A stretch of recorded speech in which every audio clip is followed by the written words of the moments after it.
जय हिंद साथियों, मैं प्रिंस स्वागत करता हूं आपका आपकी अपनी क्लास में। मॉडर्न हिस्ट्री की इस क्लास में दोस्तों आज हम एक महत्वपूर्ण सेनानी के बारे में पढ़ेंगे जो कि हैं सुभाष चंद्र बोस।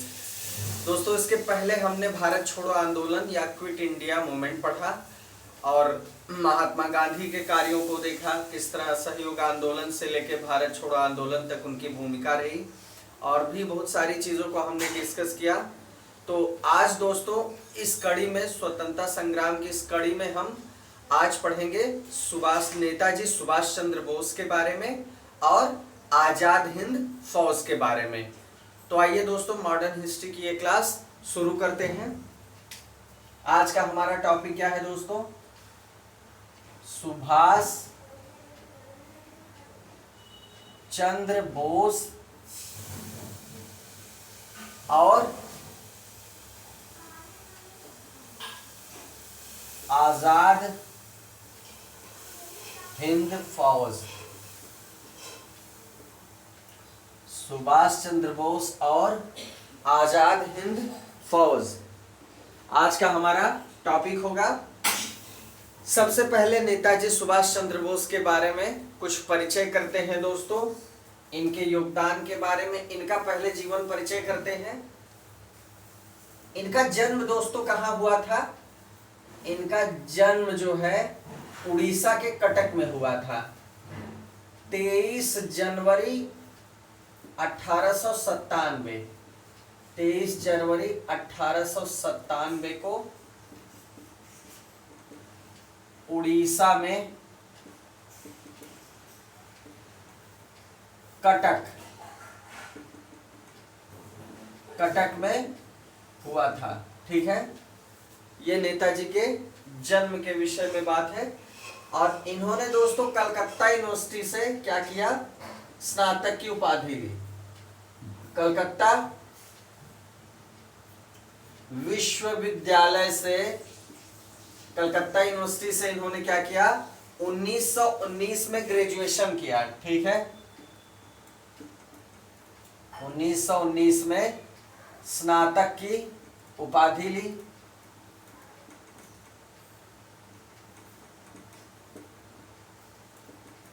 तत्पश्चात दोस्तों क्या हुआ?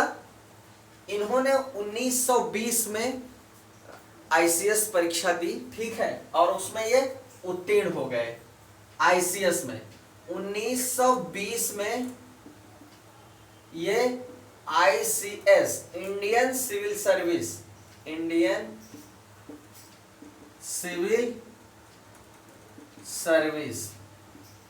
ठीक है, इंडियन सिविल सर्विस में उत्तीर्ण हुए।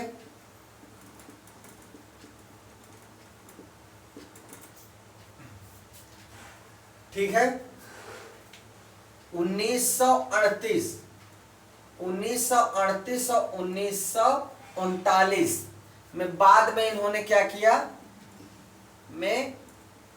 बाद में इन्होंने क्या कर दिया? त्याग पत्र दे दिया। इस पद से मतलब आईसीएस से इन्होंने क्या किया? रिजाइन दे दिया। इस पद से त्याग पत्र दे दिया।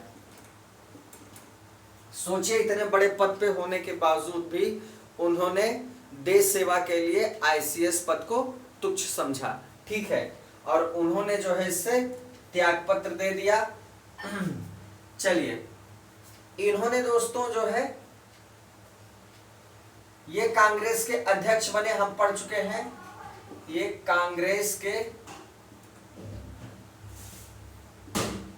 अध्यक्ष बने, लेकिन कांग्रेस की अध्यक्षता से भी इन्होंने इस्तीफा दे दिया 1939।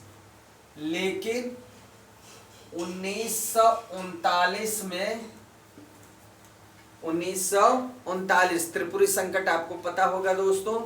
त्रिपुरी संकट में आपको पता है कि वहां भी ये जो है अध्यक्ष दोबारा चुने गए। लेकिन वहां पर क्या हुआ? जब कार्यकारिणी का गठन होने लगा तो गांधी जी से मतभेदों के वजह से इन्होंने क्या किया? त्यागपत्र दे दिया। ठीक है, चलिए 1939 अंत में जो है डॉक्टर राजेंद्र प्रसाद अध्यक्ष चुने गए थे। लेकिन 1939 में कांग्रेस की अध्यक्षता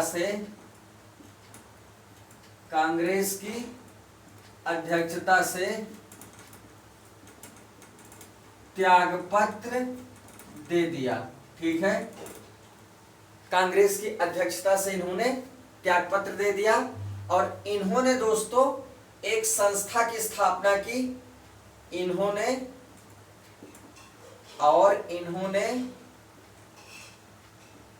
फॉरवर्ड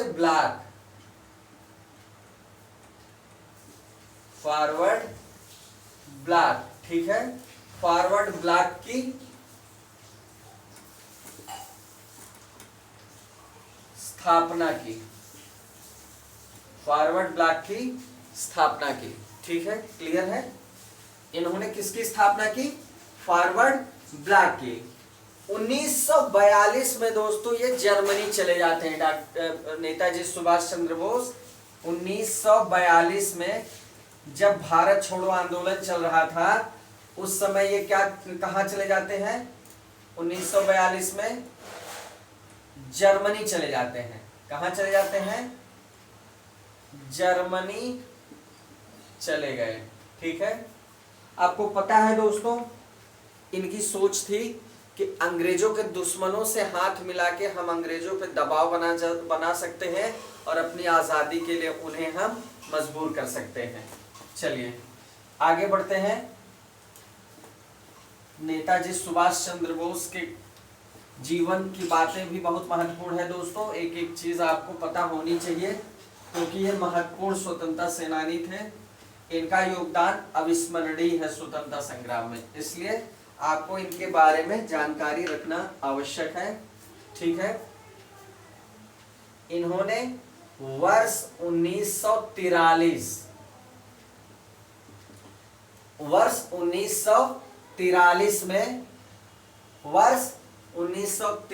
में इन्होंने क्या किया दोस्तों? आजाद हिंद फौज की कमान संभाली। आजाद हिंद फौज की कमान संभाली। ठीक है, आजाद हिंद फौज की कमान संभाली। चलिए आजाद हिंद फौज की कमान संभालते हैं दोस्तों। अब स्थापना किसने की थी दोस्तों आजाद हिंद फौज की?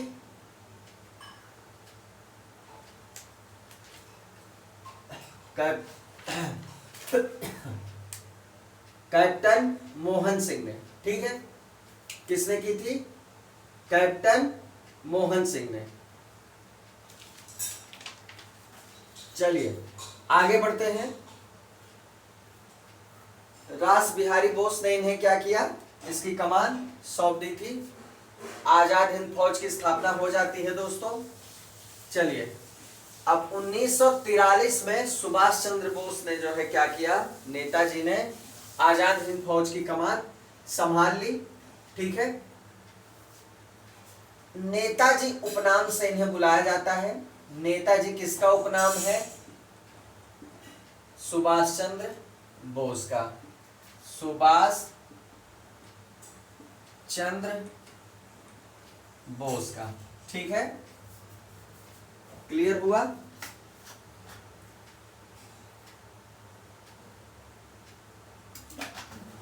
इन्हें दोस्तों देश नायक की उपाधि से भी सम्मानित किया जाता है। एक तो उपाधि इनकी नेताजी है और दूसरी उपाधि क्या है?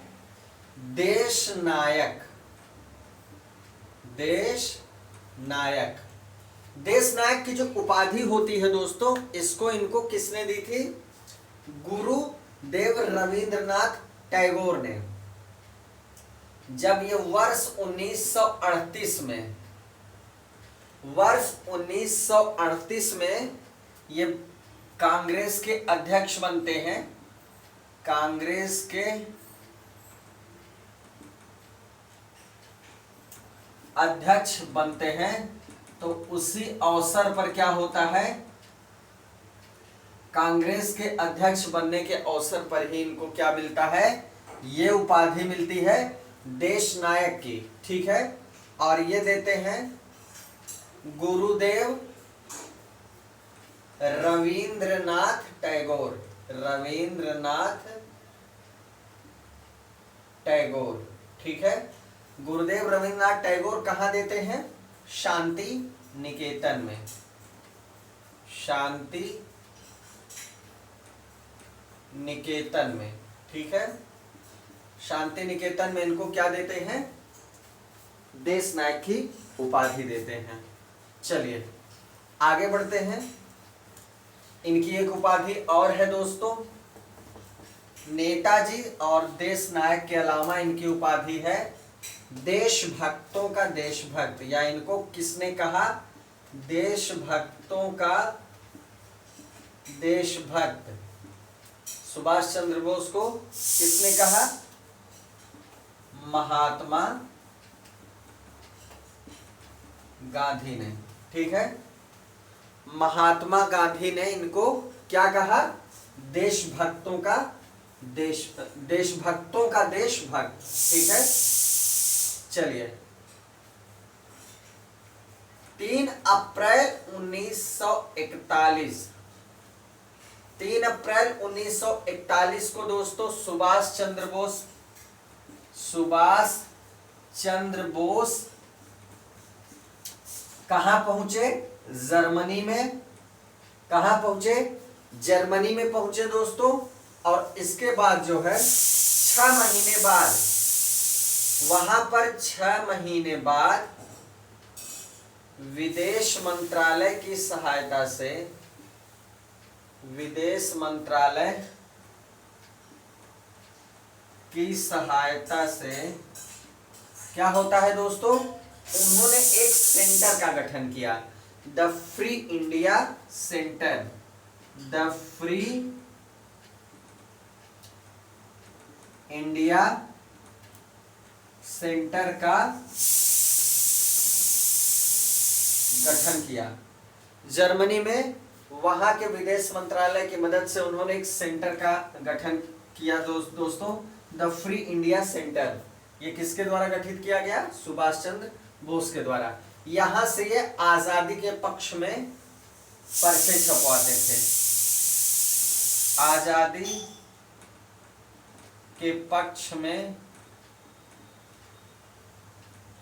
पर्चे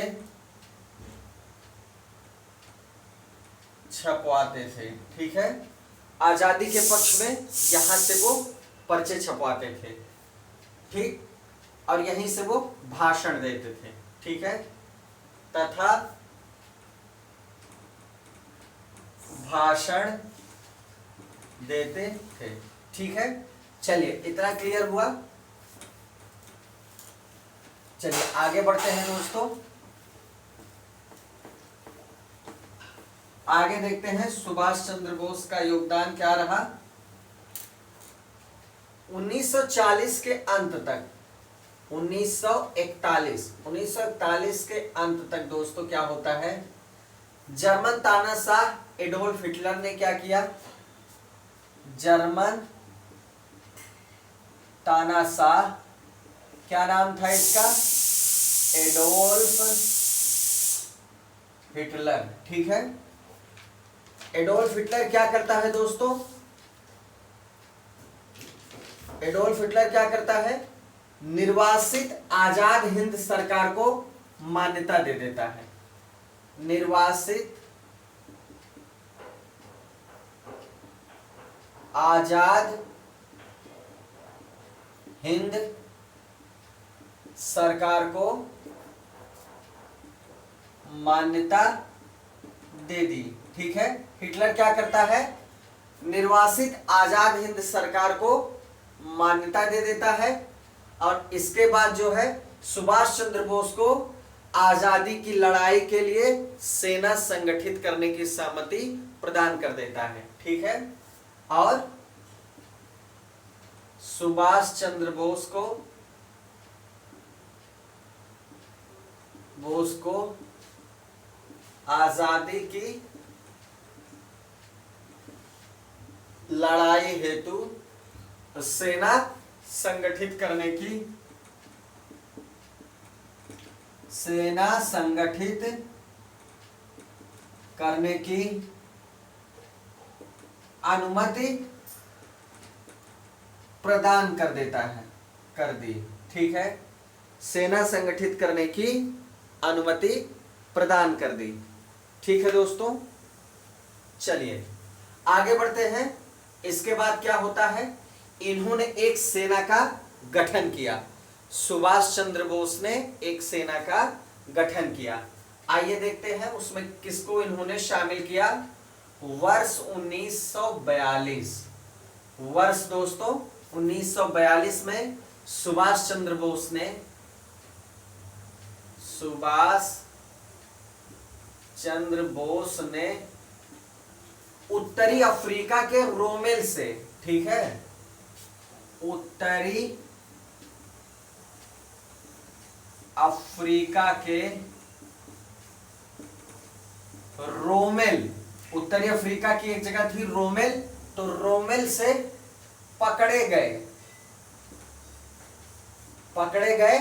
भारतीय युद्धबंदियों को, भारतीय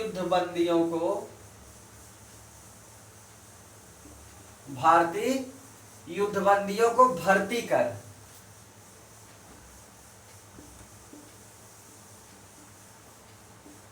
लगभग 10,000 सैनिकों का दल संगठित किया।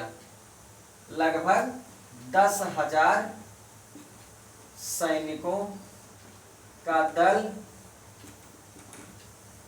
गठित किया।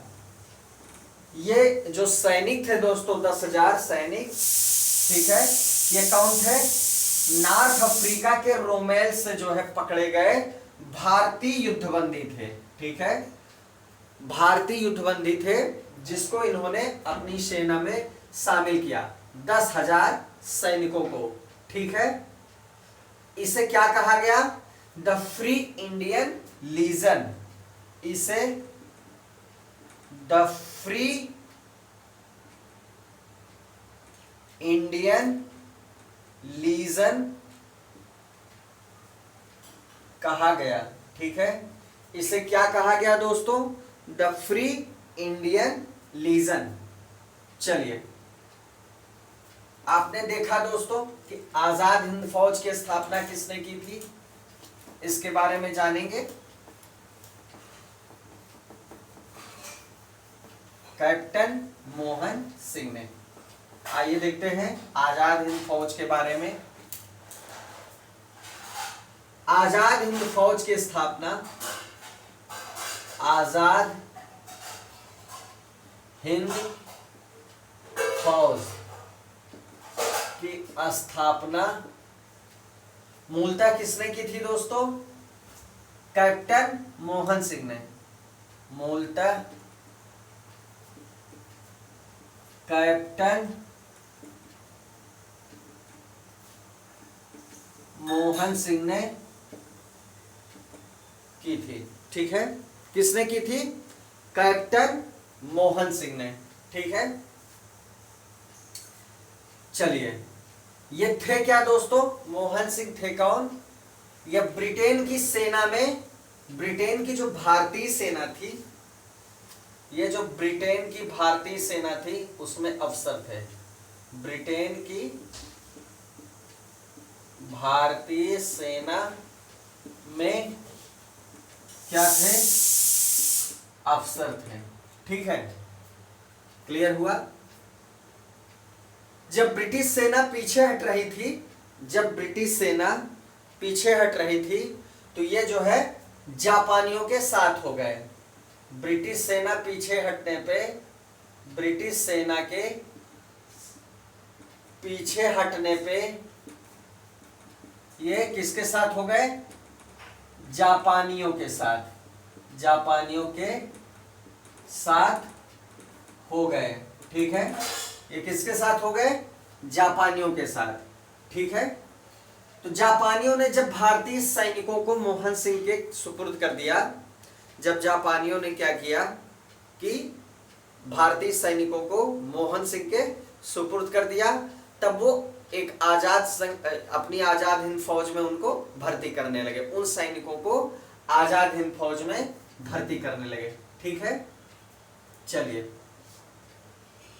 अब दोस्तों आगे हमको जो देखना है वो ये देखना है, क्या,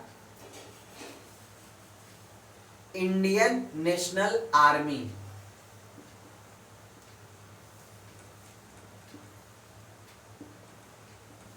Indian national army, Indian national army, इसका भी जो है गठन किसके नेतृत्व में किया गया, का गठन किसके नेतृत्व में किया गया, कैप्टन मोहन सिंह के, कैप्टन मोहन सिंह के नेतृत्व में किया गया, नेतृत्व में किया गया। ठीक है, कैप्टन मोहन सिंह के नेतृत्व में किया गया। ठीक है, इसमें क्या किया गया था दोस्तों, जापान के मलय अभियान के तहत, जापान का एक मलय अभियान था, मलय अभियान। ठीक है, जापान के मलय अभियान के अंतर्गत पराजित जो ब्रिटिश सेना के भारतीय सैनिक थे, ब्रिटिश सेना के भारतीय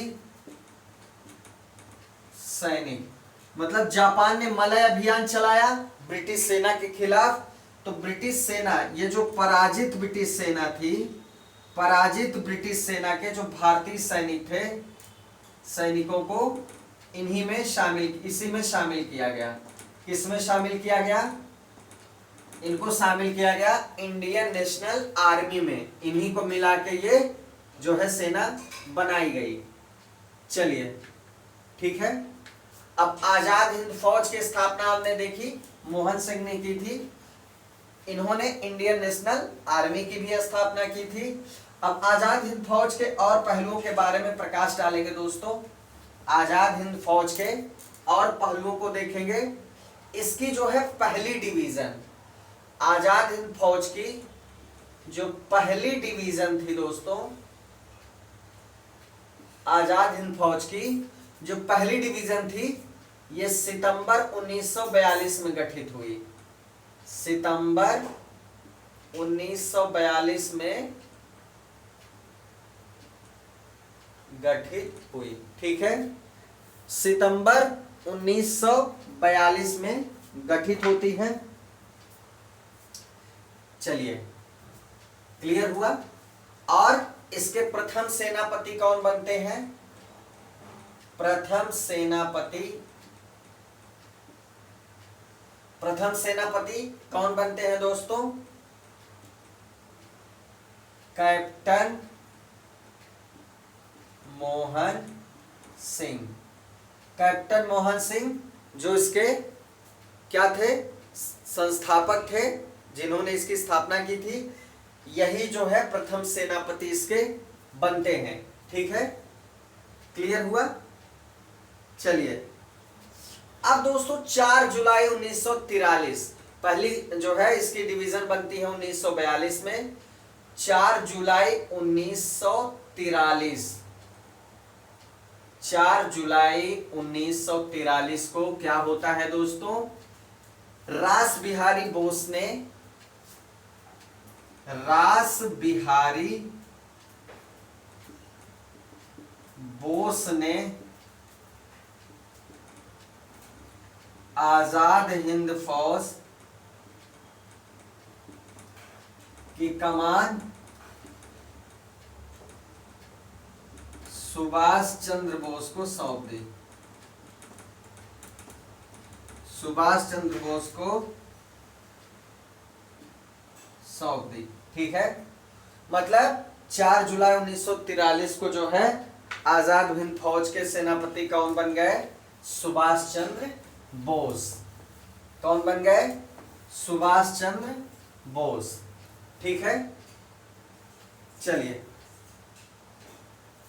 अब दोस्तों क्या होता है, 21 अक्टूबर 1943 को नेताजी क्या करते हैं, देखिएगा 21 अक्टूबर 1943 को नेताजी सुभाष चंद्र बोस ने सिंगापुर में, सुभाष चंद्र बोस ने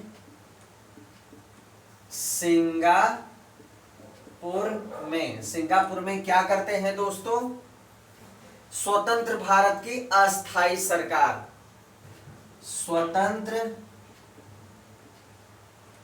भारत की अस्थाई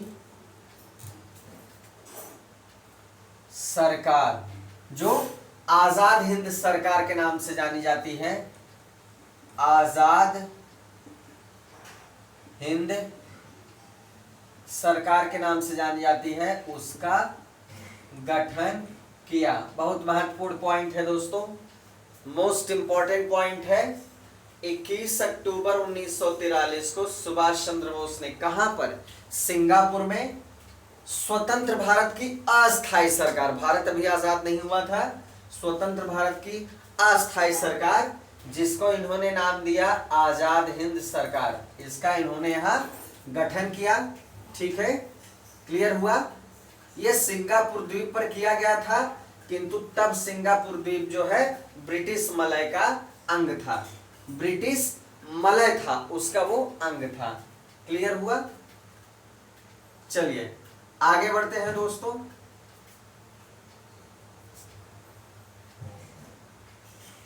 मलक्का, ठीक है, चलिए ये महत्वपूर्ण नहीं है जानना। सिंगापुर अगस्त 1963, सिंगापुर में,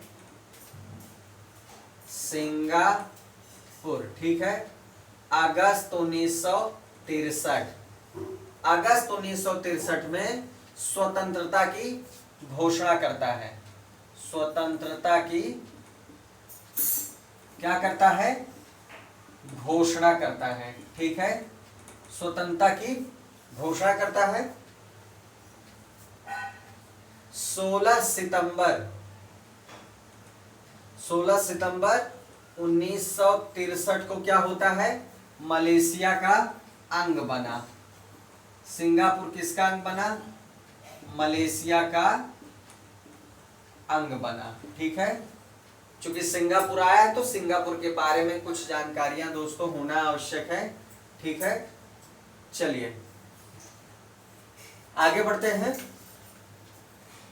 सुभाष चंद्र बोस ने यहां पर जब दोस्तों स्वतंत्र भारत की अस्थाई सरकार का गठन किया तो उन्होंने एक बहुत ही जोशीला भाषण दिया।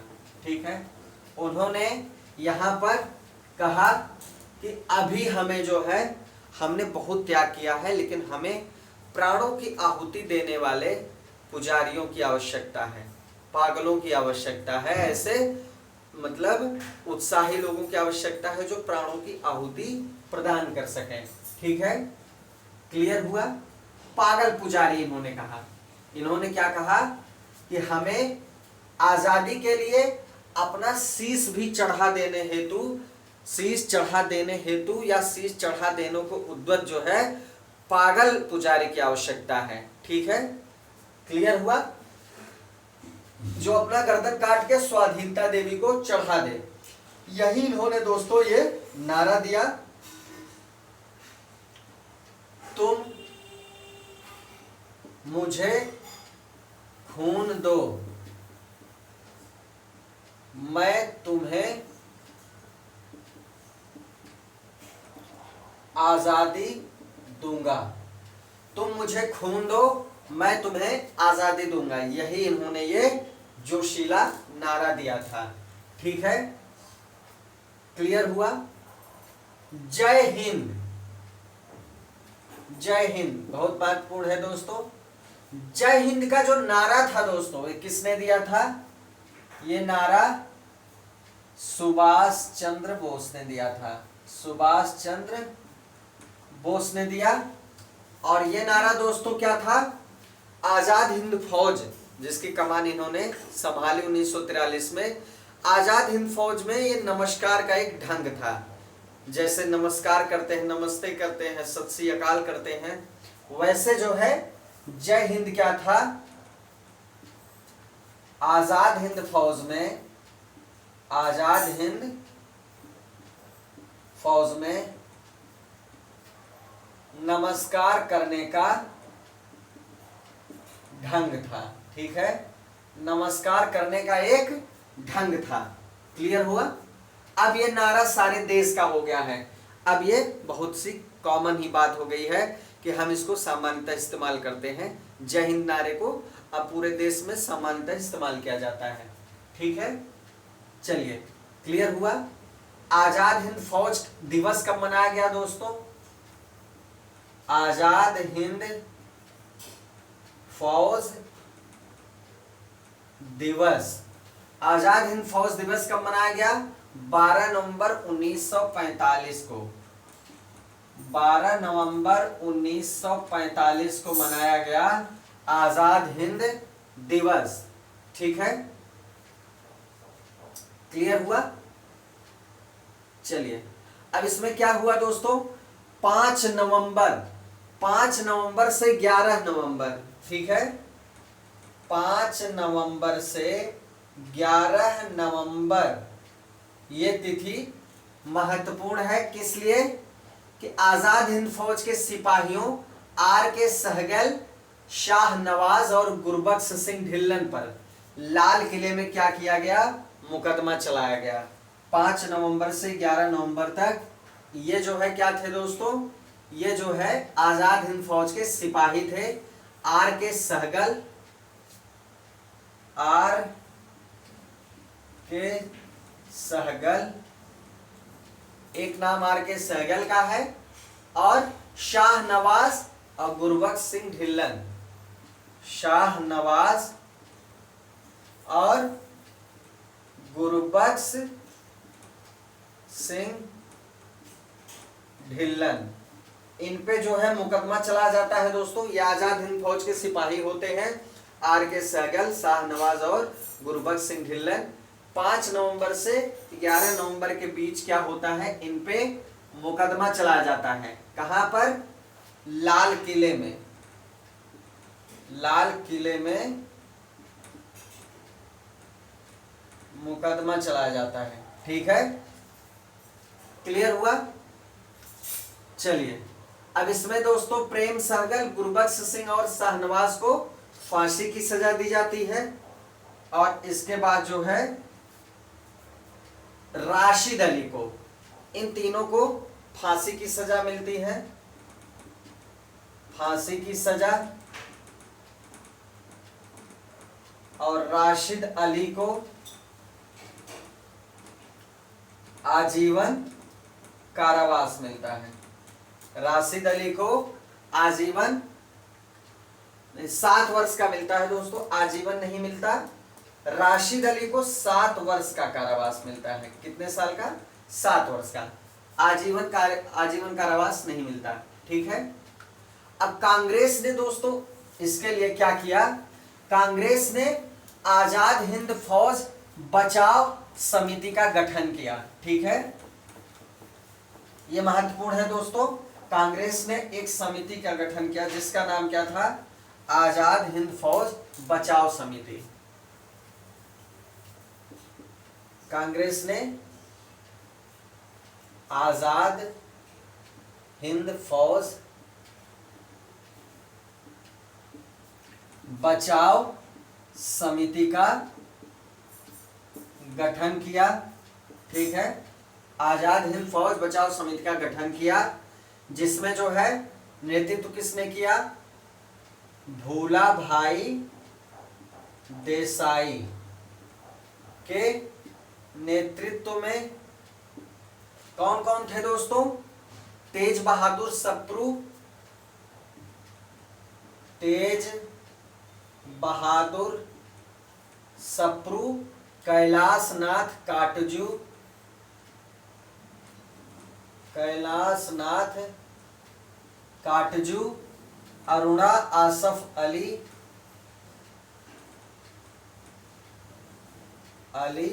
और जवाहरलाल नेहरू। ठीक है, ये वकील इसमें शामिल थे। ये वकील इसमें शामिल थे, इतने वकील इसमें शामिल थे। और नेतृत्व किसने किया था इसका समिति का? भोला भाई देसाई ने। ठीक है। सरकार के निर्णय के विरुद्ध पूरे देश में तीव्र प्रतिक्रिया हुई दोस्तों। ठीक है। अंत में विवश होके वायसराय लॉर्ड वेवेल ने, वायसराय लॉर्ड वेवेल ने क्या किया? अपने विशेषाधिकार का प्रयोग किया, विशेषाधिकार का प्रयोग किया।